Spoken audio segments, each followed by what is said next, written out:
ہم تو آئسولیشن میں چلے جائیں گے. اور پلس برابر میں 48 ممالک کی فوج ہے.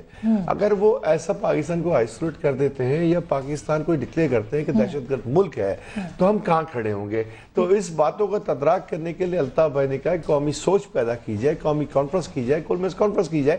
اس کے لیے رابطے مختلف پارٹیوں سے ہو رہے ہیں. آپ نے خود ہی بتایا کہاں کا رابطے ہو چکے ہیں, کہاں کا رابطے ہونے ہیں. اس میں کوئی شک نہیں ہے کہ اچھی بات ہے. ہاں, ملنے سے آپ کی محبت بڑھتی ہے, جو سیاسی تلخیاں ہیں وہ کم ہوتی ہیں. ملک کا عام آدمی کا جو مسئلہ ہے اس پہ حل کرنے کے لیے آپ کو ٹائم ملتا ہے کہ بیٹھے سر جوڑیں, این جی اوز بیٹھے, سول سوسائٹی بیٹھے, جتنی پارٹی ہے پارلیمنٹ میں, جتنی پارٹی ہے پارلیمنٹ سے باہر ہے, ان سب کی بھی آ رہا ہو تاکہ کوئی آدمی یہ نہ کہہ سکے کہ مجھ سے حکومت وقت نے, مجھ سے لوگوں نے, مجھ سے کولیشن پارٹنر نے پوچھا نہیں تھا.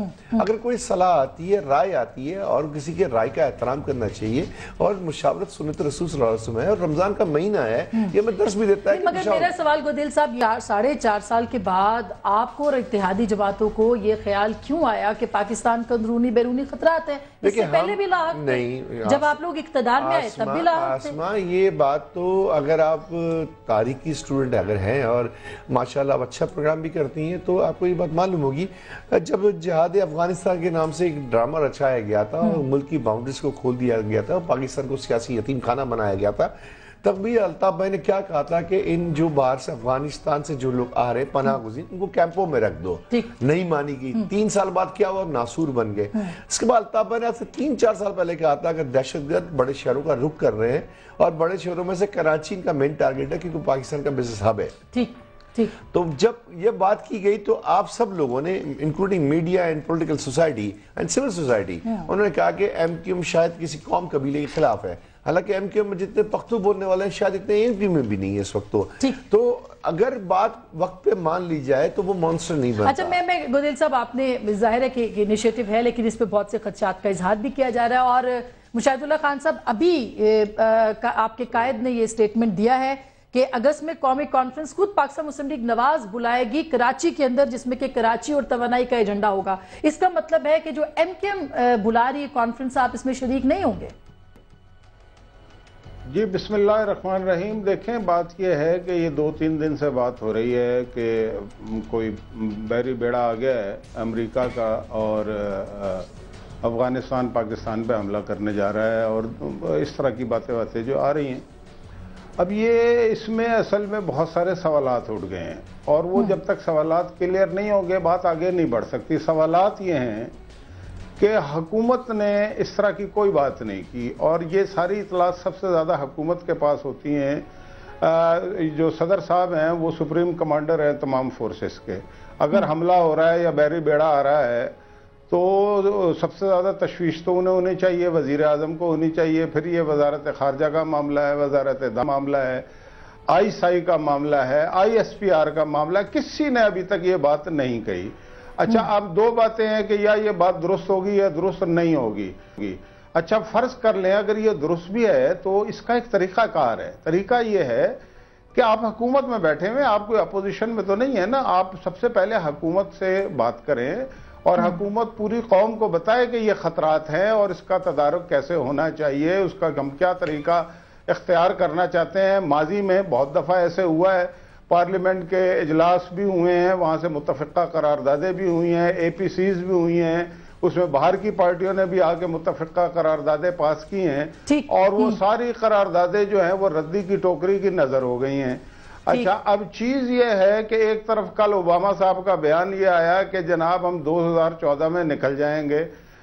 بحری بیڑا اگر آ رہا ہے تو اس کا ہو سکتا ہے یہ مقصد ہو کہ آبنائے ہرمز انہوں نے بند کرنی ہے, یا وہ بہت سارے تجربات بھی کرنے آتے رہتے ہیں. وہ کوئی پہلی دفعہ نہیں آ رہے, اکثر آتے ہیں, اور وہ جتنے تجربات کرتے ہیں وہ بحیرہ ہند میں ہی کرتے ہیں تاکہ اس کے جو اثرات ہیں وہ ان سے ذرا دور رہیں, اس کا جو کیمیکل ریاکشن ہوتا ہے. اچھا مشاہد صاحب, لیکن آپ کی جو بات, جو میرا سوال ہے وہی پہ ہے, کیا آپ قومی کانفرنس میں نہیں آئیں گے؟ اور دوسرا, میاں صاحب نے یہ کہا ہے کہ انتخابات کے التوا کی سازش کو ناکام بنائیں گے, اور سازش کی جا رہی ہے. کیا آپ یہ سمجھ رہے ہیں سازش کی جا رہی ہے, اور کیا قومی کانفرنس کے ذریعے سے کی جا رہی ہے؟ اگر آپ یہ سمجھتے ہیں کہ اس کے ذریعے سے کی جا رہی ہے تو وہ کیسے ہے, ذرا سمجھائیے ہمیں. دیکھیں, بات یہ ہے کہ حکومت کی ایک پارٹی جب نکل کے یہ کہتی ہے تو اس کا مطلب ہے یا تو وہ حکومت کے کہنے پہ یہ کام کر رہی ہے, اور اگر ایسا نہیں ہے تو پھر حکومت آن بورڈ نہیں ہے اور ان کے اتحادی بھی آن بورڈ نہیں ہے، تو شکوک تو پیدا ہوں گے۔ پھر یہ ہے کہ جب 4-5 ماہ رہ گئے ہوں انتخابات میں اور لوگ یہ سوالات کر رہے ہیں، جو ایجنڈا جاری کیا گیا ہے کہ جی اندرونی خطرات ہیں، بیرونی خطرات ہیں، ہوں گے، لیکن یہ تو خطرات جو ہے 12-13 سال سے ہیں، اور 12-13 سال سے ایم کیو ایم تو حکومت ہی میں ہے، 4.5 سال سے پیپلز پارٹی بھی حکومت میں ہے اور اے این پی بھی حکومت میں ہے، تو بھائی یہ ان خطرات کے نتیجے ہی میں تو 40,000 لوگ جو ہیں وہ شہید ہوئے ہیں، ان خطرات کے نتیجے ہی میں تو بلوچستان کا برا حال ہے، انہی خطرات کے نتیجے میں کراچی کے حالات خراب ہوئے ہیں، معیشت ختم ہوئی ہے، تو کیا ہمیں مطلب ہے کہ آپ لوگ کانفرنس میں نہیں آئیں گے؟ نہیں، مجھے میری بات پوری ہونے دیں، ایک جملہ میں اور کہنا چاہتا ہوں، مجھے بتائیں کہ کیا ایم کیو ایم یہ گارنٹی کرتی ہے پوری قوم کو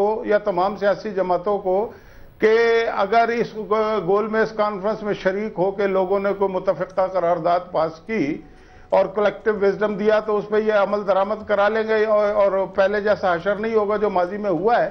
تو میں کہنا یہ چاہتا ہوں کہ جب بے وقت کی راگنی ہو تو شکوک و شبہات پیدا ہوتے ہیں، اور یہ خبریں ہمارے پاس ہیں۔ میں تھوڑا سا اسلام آباد یعنی ڈرائنگ رومز کی بات ہم کرتے ہیں نا، بڑی خبریں آتی ہیں، میں ان خبروں کو ایک اطلاع جس کو کنفرم اطلاع کے طور پہ نہیں مگر میں ویسے پوچھنا چاہ رہی ہوں فاروق امجد میر صاحب سے کہ میر صاحب سنا ہے کہ چودھری شجاعت صاحب نے بھی پریزیڈنٹ سے کہا ہے کہ ایکسٹینشن کروا لیتے ہیں اسمبلی کی اور آپ کو دوبارہ منتخب کروایا جا سکتا ہے انہی اسمبلیوں سے۔ کیا آپ یہ سمجھتے ہیں کہ اس طرح کی باتیں ہو رہی ہیں؟ اور جو میاں صاحب نے بھی سٹیٹمنٹ دی ہے اسی تناظر میں دی ہے، پی ٹی آئی کیا سوچتی ہے؟ کیونکہ جلد یا بدیر ایم کے ایم آپ سے بھی رابطہ کرے گی کانفرنس کے لیے۔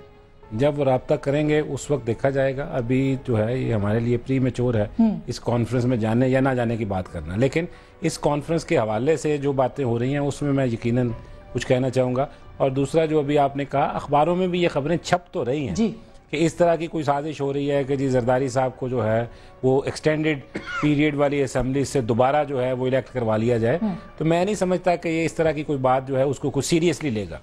یہ جو ہے اس وقت اپوزیشن پارٹیز جو ہیں وہ ملک میں موجود ہیں، سیریسلی اس کو جو ہے وہ کاؤنٹر کرنا چاہتی ہیں، آزاد عدلیہ موجود ہے، اور پاکستان کے عوام نے جو پچھلے 4-4.5 سال میں بھگت لیا ہے اب مزید کسی صورت میں وہ بھگتنے کو تیار نہیں ہے، تو میں نہیں سمجھتا کہ کوئی ایکسٹینشن کی بات جو ہے، یہ تو مجھے یقین ہے کہ کی گئی ہوگی، لیکن یہ کہ یہ ہو سکتا ہے یہ بھی مجھے یقین ہے کہ یہ نہیں ہو سکتا۔ اور اس کے ساتھ میں جو اب کانفرنس کی بات اب ہو رہی ہے ساری، میں آپ سے گزارش کروں، یہ بات یہ نہیں ہے کہ اس حکومت کو پتہ نہیں کہ ان مسائل سے نمٹنے کے لیے کون سی پالیسی آنی چاہیے، بات یہ ہے کہ اس حکومت کی نیت ہی ٹھیک نہیں ہے۔ ان کو دنیا کی بہترین پالیسیز دے دیں آپ، یہ اپنے لالچ میں، یہ کرپشن میں، یہ اپنے پولیٹیکل اینڈز کی وجہ سے یہ اس کو برباد کر دیں گی۔ اس وجہ سے پاکستان کے مسائل کا حل جو ہے وہ اب کسی کانفرنس میں نہیں، اب الیکشن میں ہے، اور قوم پوری طرح اب الیکشنز کے لیے تیار ہے۔ فاروق امجد میر صاحب، کتنا پریشر آپ کی پارٹی نے بلڈ اپ کیا ہے حکومت پہ کہ انتخابات کروا دیے جائیں؟ دیکھیں بات یہ ہے کہ ابھی انتخابات آنے کا وقت جو کچھ ان کے پاس ہے قانونی طور پہ، اس وقت تک تو ہم دیکھ رہے ہیں کہ یہ کیا صورتحال ہو رہی ہے، لیکن جب کسی طرح کا اس طرح کا کوئی سٹیپ اٹھانے کی کوشش ہوگی آپ یہ دیکھیں گے کہ انشاءاللہ ہماری پارٹی سب سے آگے ہوگی۔ لیکن ابھی میری وہ گزارش سن لینا، مجھے سن لیں۔ وہ وقت تو ہے نہیں، پی ایم ایل این کہتی ہے کہ وہ آخری وقت تک حکومت میں رہے، انہوں نے نگران سیٹ اپ بنانا ہے، آپ یہ کہتے ہیں کہ ہم ابھی تک تیار نہیں ہے الیکشن کے لیے، تو پھر حکومت کا کیا قصور ہے؟ اس کو اپوزیشن تو بڑی کمزور ہوئی ہے نا۔ ہم تو آج بھی الیکشن کے لیے تیار ہیں، آج کروا لیں یہ۔ اب حکومت کے پاس ایک جو ہے وہ اگرچہ اخلاقی جواز ختم ہو چکا ہے، لیکن ایک آئینی جواز ان کے پاس، قانونی جواز موجود ہے کہ جی ہماری حکومت جو ہے ابھی 6-7 مہینے اور چلے گی، لیکن یہ 6-7 مہینے جو ہیں ان کو 6-7 مہینے ہی رہنا ہوگا۔